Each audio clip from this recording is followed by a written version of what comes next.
Welcome, everyone. Today we're going to start our section on blood and actually finish our section on blood. It's a fairly short section, but it is a good bridge between the cardiovascular system and the respiratory system. So we're going to talk a little bit about the components of blood, we'll talk a little bit about red blood cells in general, and we'll talk about platelets. So when we talk about the components of blood, there are really two major groups of things within the blood. There's the cellular component, which consists of red blood cells, white blood cells, and platelets.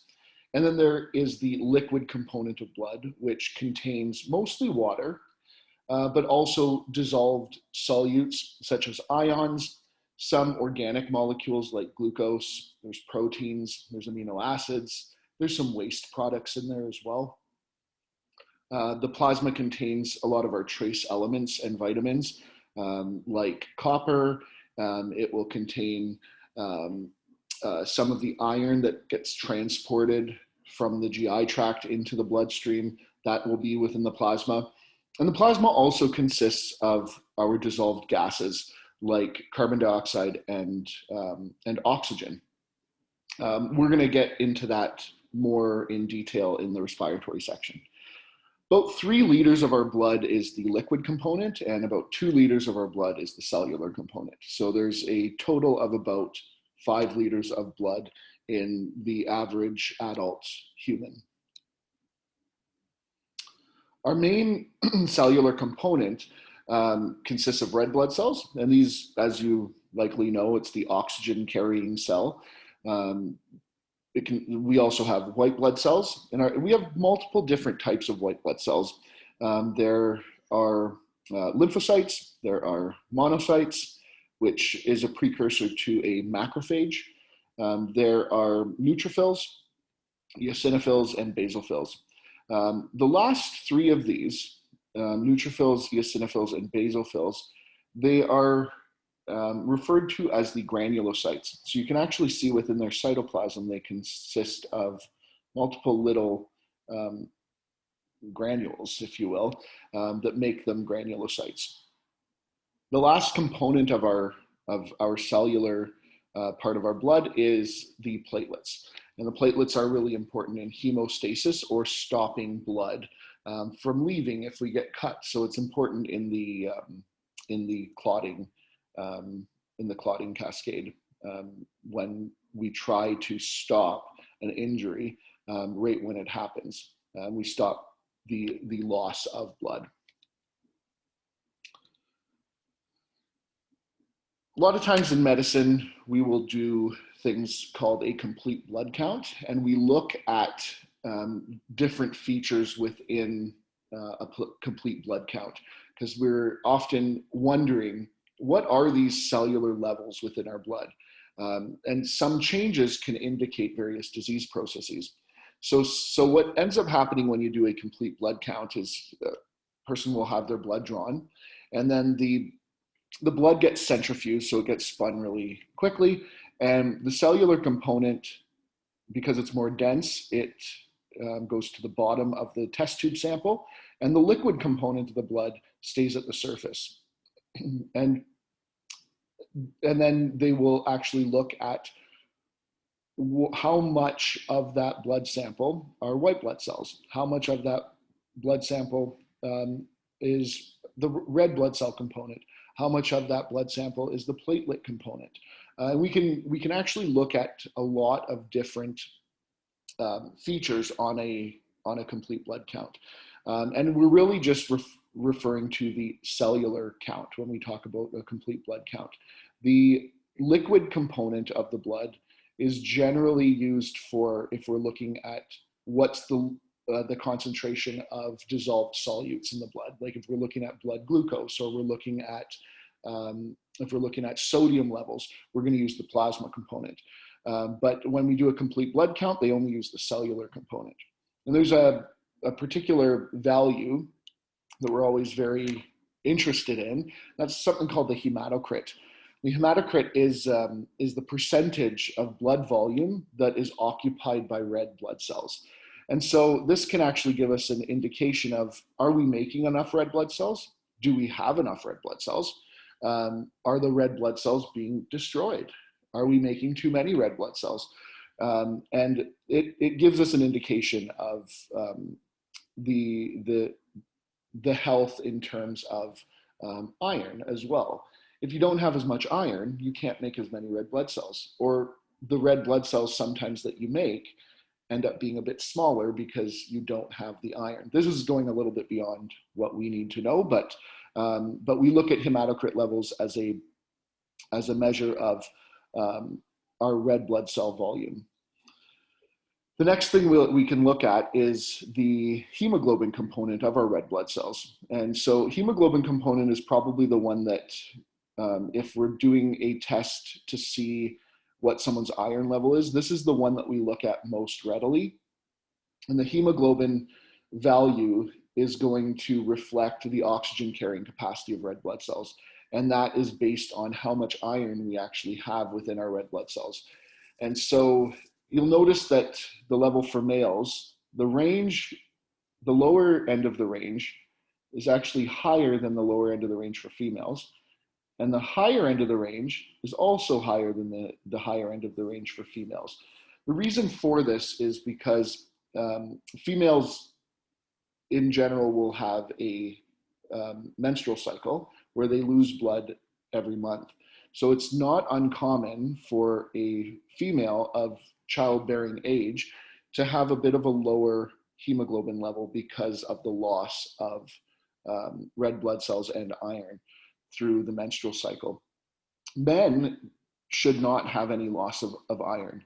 The only way that the body loses iron and loses red blood cells is through bleeding of some sort.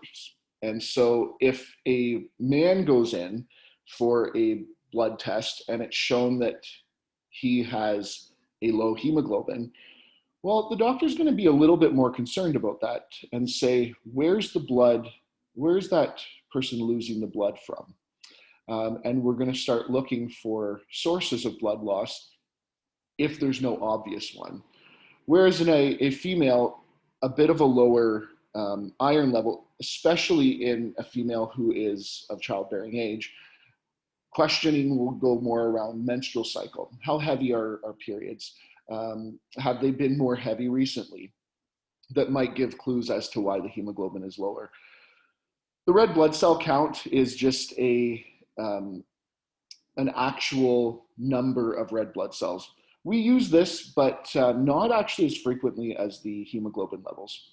I'd probably say that if I'm looking at the iron status of somebody, or if I'm looking at the whether somebody is what we refer to as anemic, then I will immediately look at the hemoglobin levels. I will have a look at hematocrit and red blood cells as well, but the first thing I look at is hemoglobin.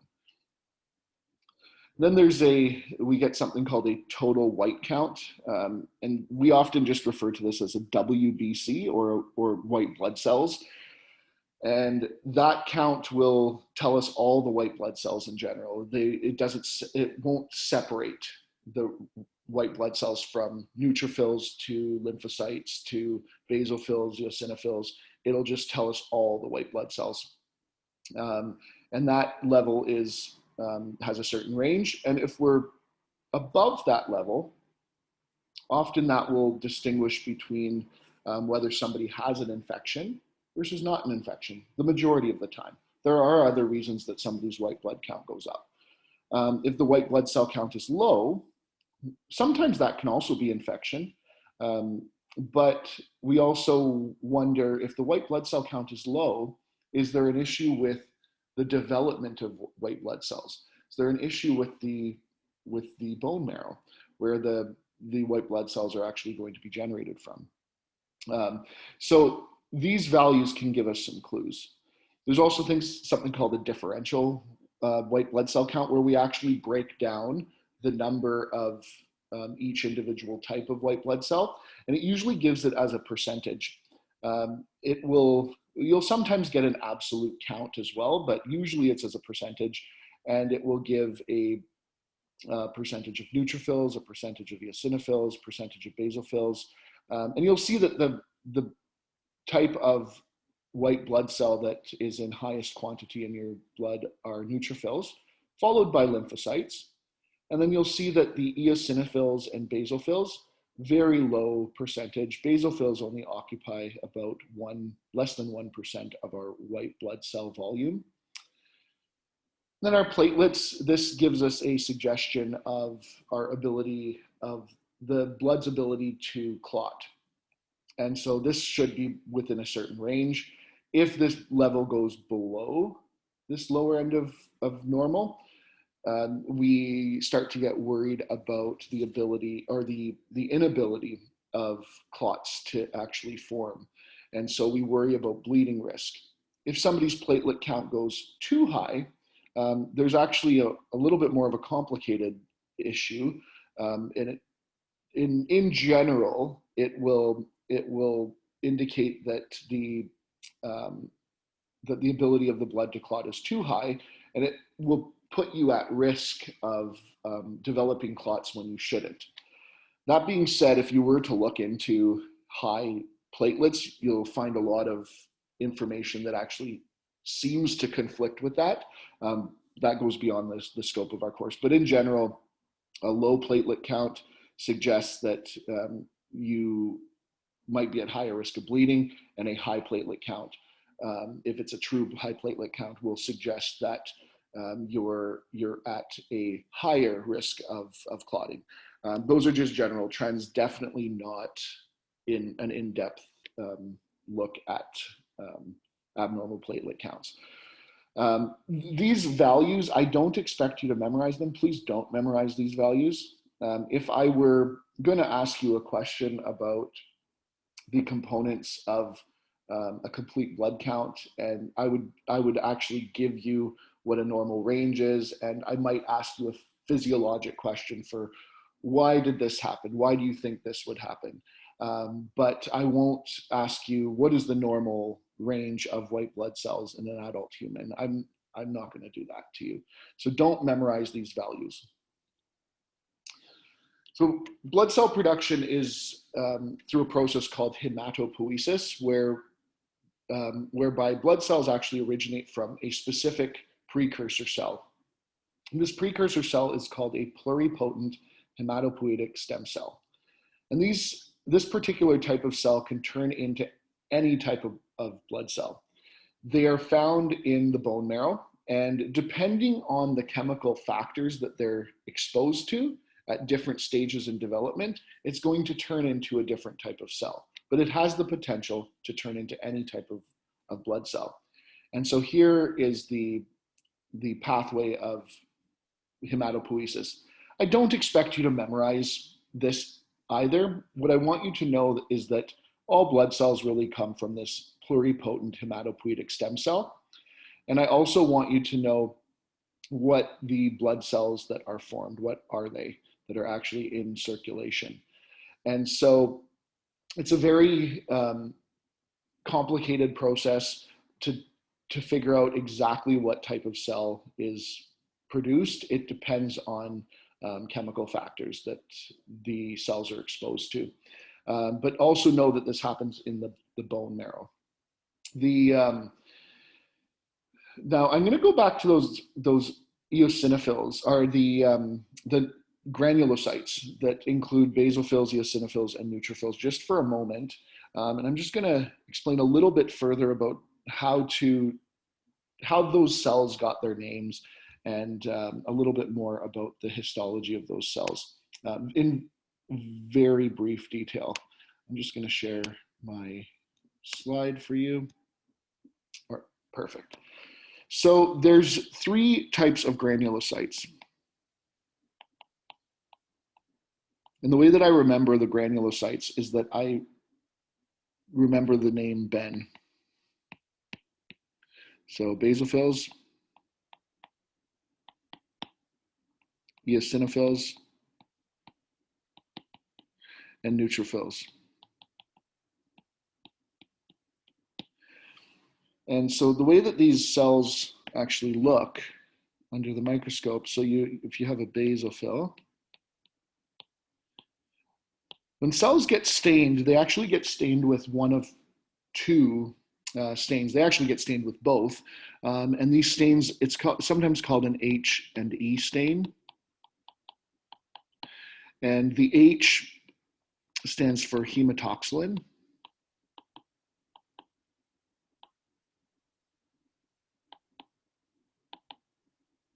Oxalin, I think that's how you spell it. And then the E stands for eosin. Eosin. The hematoxylin tends to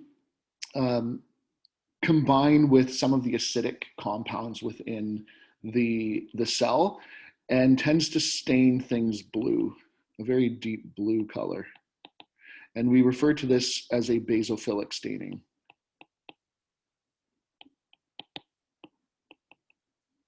So if you were to stain any type of cell, we typically think about the nucleus of the cell being stained very blue or a deep violet color. And this deep violet color, we would refer to that as a basophilic stain.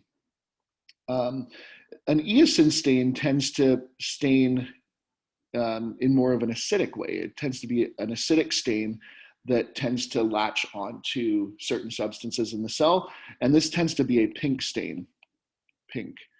And we refer to this as an eosinophilic stain.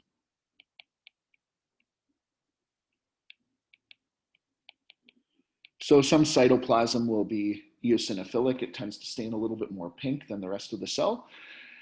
This is actually how the names got made for these blood cells. Basophilic, it's a basophil. So if you think about the cell, what you end up getting are all of these like blue granules all within it. So if you were to look at a basophil, it just has tons of these little blue granules because it's a very, quote, basophilic stain. So the hematoxylin tends to stain it tends to pick up that hematoxylin stain very well. So it is a H stain, and it's a lot of that hematoxylin stain gets picked up in a basophil. And as you can imagine, the eosinophil stain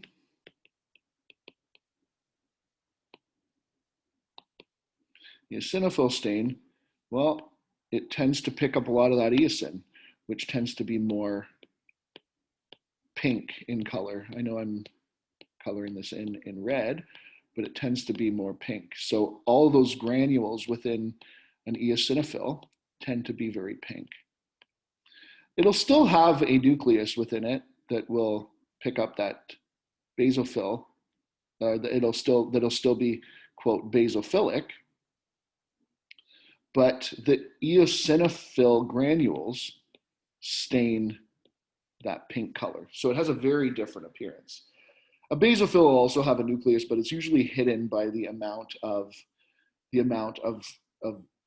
granules that are also basophilic in that cell. So this tends to be, it stains with that, it's that E stain, and it tends to pick up a lot of that eosinophilic stain.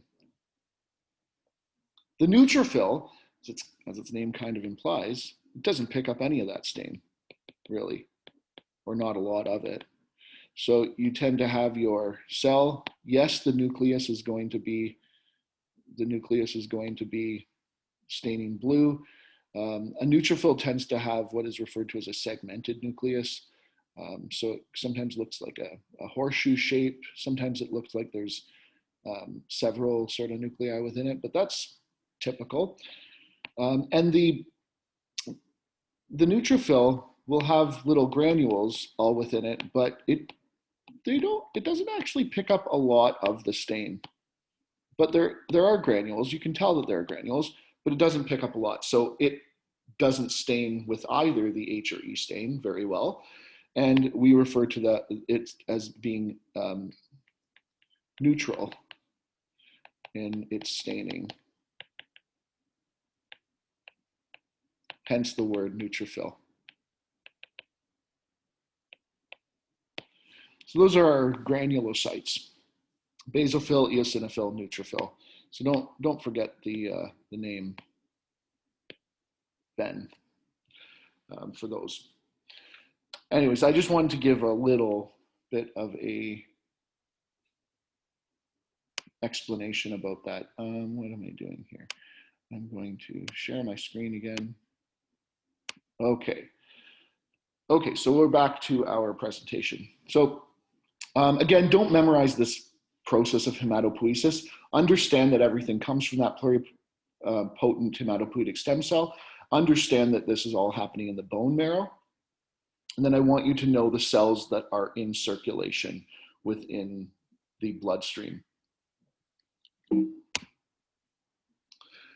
Couple of hormones that I want you to know that are very important in creation of some parts of the cells within the blood. First one is something called erythropoietin. Erythropoietin is a hormone that's released by the kidney, and it stimulates red blood cell production. And red blood cells are often referred to as erythrocytes. Erythro means red, so erythropoietin helps stimulate the red blood cell production. Thrombopoietin, thrombocytes are another word for platelets. So thrombopoietin is the hormone that helps ensure that platelets are made. And this is released by the liver. So you can imagine that if somebody has kidney disease or kidney failure, their ability to make erythropoietin is going to go down. And so somebody who has kidney failure may not be able to stimulate the production of red blood cells as readily. And as such, their red blood cell level may be down. So, and that's what we see actually in people who have chronic kidney disease. Their red blood cell levels are down, and it's a direct result of their inability to produce erythropoietin from the kidney. Similar thing will happen with somebody who has liver failure. Their ability to produce thrombopoietin goes down, and you may get a low platelet count. This is definitely more seen in chronic kidney disease with decreased erythropoietin and decreased red blood cells, but the same thing can happen with decreased platelets and liver disease. Red blood cells are an interesting cell. They are really the only cell in the body that lack a nucleus to function. They live for about 120 days, and then they get destroyed in the spleen, and certain components of the red blood cells are recycled. And so red blood cells have this sort of biconcave shape, and it helps them be more flexible. They can squeeze through capillaries. It increases the surface area to allow for more diffusion of, say, oxygen or carbon dioxide through the membrane of the red blood cell, because it has more contact with the endothelial lining of the capillary that it's squeezing through. But that biconcave shape, so number one, increases surface area and allows its shape to modify. It makes it more flexible. Red blood cells also modify their shape depending on what type of solution they're in. So if a red blood cell is in a hypertonic solution, meaning that there are more solutes outside of the cell than within the cytoplasm, water from that cell is going to leave to try to dilute that hypertonic solution, and the cell will shrink. If you put a red blood cell in a hypotonic solution, which is less solute than what is in the cytoplasm, fluid will enter the cell to try to dilute the fluid within the red blood cell, and the red blood cell will swell, and it will lose its biconcave shape, and it turns into these spheres. Red blood cells contain hemoglobin. We're going to go into this in a lot more depth in the respiratory section, but hemoglobin is a globular protein that consists of 4 protein subunits. And these 4 protein subunits consist of 2 alpha chains and 2 beta chains. So there's 2 alpha globin units and 2 beta globin units in one hemoglobin molecule. Each one of those globin units, so you can see the alpha ones are in a lighter purple, the beta ones are in a darker purple. Each one of those has one these flat heme groups. And the heme group is the part of the hemoglobin that contains the iron. And so you can see that it has this ring structure. This is called a porphyrin ring. And at the center of the porphyrin ring structure, there is an iron, there's an iron ion. And it's specifically an Fe2+ ion that is within this heme group. And each globin in hemoglobin contains one heme, and each heme can carry one oxygen molecule. So per hemoglobin molecule, you have 4 hemes, you can carry 4 oxygen molecules. So hemoglobin is that important protein for carrying oxygen. It also is important in carrying carbon dioxide, but the carbon dioxide is carried on a different site within the hemoglobin molecule. For oxygen, oxygen is carried on the heme aspect of the molecule, that flat porphyrin ring with the iron, compared to carbon dioxide that is carried directly on the globin, directly on the protein component. So while hemoglobin transports both, they are transported on different locations of the hemoglobin molecule. Red blood cells are also very important in helping maintain blood pH, which we're going to get to in our respiratory section when we talk about the introduction to acid-base regulation in the body. So stay tuned. We're just going to very briefly tell you that this equation is extremely important to regulate pH. Carbon dioxide plus water yields carbonic acid, but yields a bicarbonate ion and a proton. And so notice that this is a reversible reaction. It's a reversible reaction. It can go in either direction. If the blood gets too acidic, this reaction is going to shift so that the acid component can be converted to carbon dioxide and you can breathe it out. If the blood gets too alkaline, where you don't have enough acid in the blood, the reaction shifts to the right and you start making more protons. We'll get into the details of this later on. So don't worry too much about it right now, but we will get into it in the respiratory section. The way that red blood cells are produced, as I mentioned, is something called erythropoietin, and this is called EPO, sometimes EPO, and it's released by the kidneys in response to low oxygen levels. So if somebody has chronically low oxygen, their kidneys are going to produce a lot of this stuff, and you're going to make a lot more red blood cells. And this is how the kidneys do it. So the body is in a state of hypoxia or low oxygen.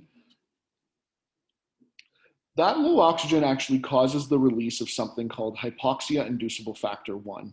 And so this is produced and it travels through the bloodstream to the kidney, and this hypoxia-inducible factor 1, or HIF1, stimulates the kidney to produce erythropoietin. And the erythropoietin then leaves the kidney, goes into the bloodstream, and stimulates the bone marrow to upregulate its production of red blood cells. And therefore, you're going to release more red blood cells into the circulation, and you have more red blood cells to carry more oxygen to the tissues. So that's the process by which erythropoietin acts on the body. So when red blood cells are made, I want you to notice a couple of things. So red blood cells actually mature in the bone marrow. And I want you to notice that this part here is the bone marrow. This blue region is the bloodstream. And this pathway whereby the red blood cells are maturing is happening in the bone marrow. And I want you to notice two things. First one is that the cells that are precursors to the red blood cell are a lot bigger than the red blood cell itself. So as they mature, the red blood cell precursors get smaller and smaller and smaller. And the second thing I want you to notice is that the step right before it enters the bloodstream, all these cells had a nucleus. Actually had quite a large nucleus, but the nucleus is getting smaller and smaller. The step right before it enters the bloodstream, the nucleus is removed. And then the red blood cell enters the bloodstream. So while yes, red blood cells don't have a nucleus, the precursors to the red blood cell did have a nucleus. And it's just that that nucleus got removed before it entered the bloodstream. So the question is, what happens after that 120 days of the red blood cell circulating in the body? And so this is generally what will happen. This is the metabolism of iron, but also the pathway by which it goes into the red blood cell and gets broken down. So the first thing that happens is we have our intestine here. We have iron that we've ingested from the diet, and it's in the lumen of our intestine. Well, we already know that iron is absorbed into the bloodstream, and that's via an active transport mechanism. Once it's in the bloodstream, it actually gets transported by a protein called transferrin. It's kind of a clever name. It's transferring the iron, the Fe, and so they call it transferrin, or transferrin, which is, I think it's a clever name. Anyway, so the iron is on that transferrin molecule, and it gets brought to the bone marrow, where the iron enters the bone marrow, and then the iron gets put into heme production, and it gets put into that heme molecule, and then eventually gets incorporated into a hemoglobin molecule, and that hemoglobin molecule gets incorporated into the red blood cell. And so the red blood cell will be formed, it'll be matured, and then it will enter the bloodstream. And so this red circle is a red blood cell with hemoglobin within it. Red blood cells live for about 120 days in the blood, about 4 months. And then when they reach the end of their lifespan, they are brought to the spleen. And usually this is because there's some sort of a change on the cell wall of the red blood cell, or of the cell membrane of the red blood cell. Maybe the red blood cell is now losing its shape. It's not able to function as well as it used to be able to. And so the spleen will destroy the old red blood cells. And this actually makes sense that red blood cells, if they have some damage to their cell membrane, they can't repair it because they can't make proteins because they don't have a nucleus. Anyways, after about 120 days, they get destroyed in the spleen. And within the spleen, the red blood cell gets broken down, and the hemoglobin molecule is broken down into something called bilirubin. And it's a specific part of the hemoglobin molecule that we'll go through in the next slide. But this bilirubin goes back into the bloodstream, and it is actually eliminated. It's actually brought to the liver. The liver metabolizes it further and excretes some of that bilirubin into the bile. And that bile goes back into the GI tract, and we eliminate some of that bilirubin in feces. Some of that other bilirubin, if it didn't go to the liver, some of that bilirubin is actually going to be modified and eliminated in the urine.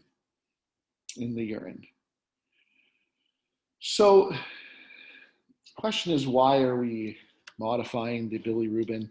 And the reason for that is that the bilirubin is actually a fairly toxic substance if it builds up in our body. And we'll go through that in the next slide. Any iron that can't be used as within hemoglobin ends up getting stored in the liver until it's needed. And it gets stored as this molecule called ferritin. So that is our storage form of iron in our body. So sometimes if I'm looking to see whether somebody is iron deficient, I'll do a ferritin test. and I will check the blood levels of ferritin. And if blood levels of ferritin are very, very low, I know that the person likely has an iron deficiency. Compared to if they're very high, then I know that the person probably doesn't have an iron deficiency. For the most part, there's also nuances about that too. But let's look a little bit more at the bilirubin pathway. And what exactly is bilirubin? Because I don't think that the last slide really explained it well enough. So here's a red blood cell. Red blood cell ends up, the old red blood cell in the spleen gets engulfed by a macrophage. And that macrophage is going to break down the red blood cell and is going to remove the hemoglobin. And the hemoglobin actually gets broken down into the globin component, which is just the protein. So all those amino acids, and the heme component, which is that ring structure with the iron ion in the center. Well, that heme is going to get broken down. That iron is going to get recycled and put back into a hemoglobin molecule or stored in the liver. The heme component, that ring structure, this is where the bilirubin comes in. There's that porphyrin ring structure that is now without an iron. That actually gets clipped open in the body. And when it gets clipped open, it turns into bilirubin. And this substance is very toxic, and it tends to be a very yellow substance. So it is a toxic substance that can cause quite a few issues. We're not going to get into all the issues that it can cause, but it does lead to a lot of issues. If you've ever heard about high bilirubin levels in a newborn, it can be extremely toxic. High bilirubin in a newborn needs to be treated because it can embed itself within the brain of the newborn, and it can actually cause quite a bit of damage. Anyways, this toxic molecule is brought to the liver. It ends up getting bound to a protein because it doesn't really dissolve very well. So it gets bound to a protein and it gets transported to the liver. In the liver, it gets modified, and it gets modified so that it can be a little bit more water soluble. The way that it gets modified is not that important. This UDP glucuronol transferase, not important for you to know that, but it is important for you to know that it gets modified so that it can be more water soluble. From the liver, it gets put into the GI tract where it gets eliminated. It gets modified further actually in the GI tract, and this bilirubin turns into stercobilin, which is a brown color, and it gets eliminated in the feces. There's also some of that bilirubin that goes into the blood and gets eliminated in the kidneys. And in the kidneys, it is eliminated as this thing called urobilin, or a yellow color. And so it is extremely important that this bilirubin, which is very toxic, gets modified in the liver so that it can be eliminated and it doesn't build up in the blood. This yellow colored bilirubin, imagine that somebody doesn't have a very good working liver. Well, their liver doesn't work very well. They aren't able to modify this bilirubin. And so the bilirubin can't maybe enter the liver very well. And any of the bilirubin that leaves the liver doesn't have that side chain added to it, and it can't be eliminated as well. So it builds up in the blood, and then it embeds itself within the skin and various tissues. Because it's a yellow color, people with liver failure tend to turn a yellow color, or what we refer to as jaundice. And that jaundice is a direct result of increased bilirubin within the blood. I won't get into the specifics about jaundice or the causes of jaundice, because there are multiple different causes of jaundice as well. But in general, it's because of the bilirubin increase in the blood. Okay, so platelets are the last cellular component. They aren't even really cells, they're just cell fragments. They also don't contain a nucleus, but their precursor cell did have a nucleus as well. but they don't have a nucleus because they're not even really a cell. They're just a fragment of a cell. They come from extremely large cells, and these extremely large cells are called megakaryocytes. Platelets live for about 10 days. They're always circulating in the blood, but they're in inactive form. And you can imagine that if our platelets were always in active form, that would be a problem, because then you just create big blood clots in the middle of your bloodstream, which would not be useful. So megakaryocyte, massive cell, and little pieces break off to make the little platelets. You can see the relative size of a platelet, many times smaller than even a red blood cell, and they're always circulating in inactive form in the blood. There's these little granules within it. These little granules contain factors that help activate the platelet. Platelets are extremely important in the process of hemostasis, or stopping bleeding. And the platelets become active if there's blood vessel damage. So we'll go through the major steps of hemostasis, and there's really three. The first step is that you have vasoconstriction of the smooth muscle. So the first step when a blood vessel gets broken is the initial response is a reflexive response for the blood vessel to reduce its luminal diameter, where the smooth muscle reacts and contracts to vasoconstrict so that you reduce the amount of blood that you lose. The next thing that happens is a platelet plug is formed. And this is a temporary blockage of the specific defect by platelets. And then the last thing that will happen is you'll end up with all the clotting factors that are also circulating in your blood in inactive form will become activated and will lay down a clot. We're not going to go through the actual coagulation part of it. So imagine that we're in a blood vessel, endothelial lining, basement membrane, smooth muscle cells, and we've now broken a blood vessel. Well, within that, the connective tissue that is just underneath of the endothelial lining, there's actually collagen that gets exposed. And it's that exposed collagen that causes platelets that are in the area to become active. And it will activate the platelet. Those platelets are going to stick to that exposed collagen.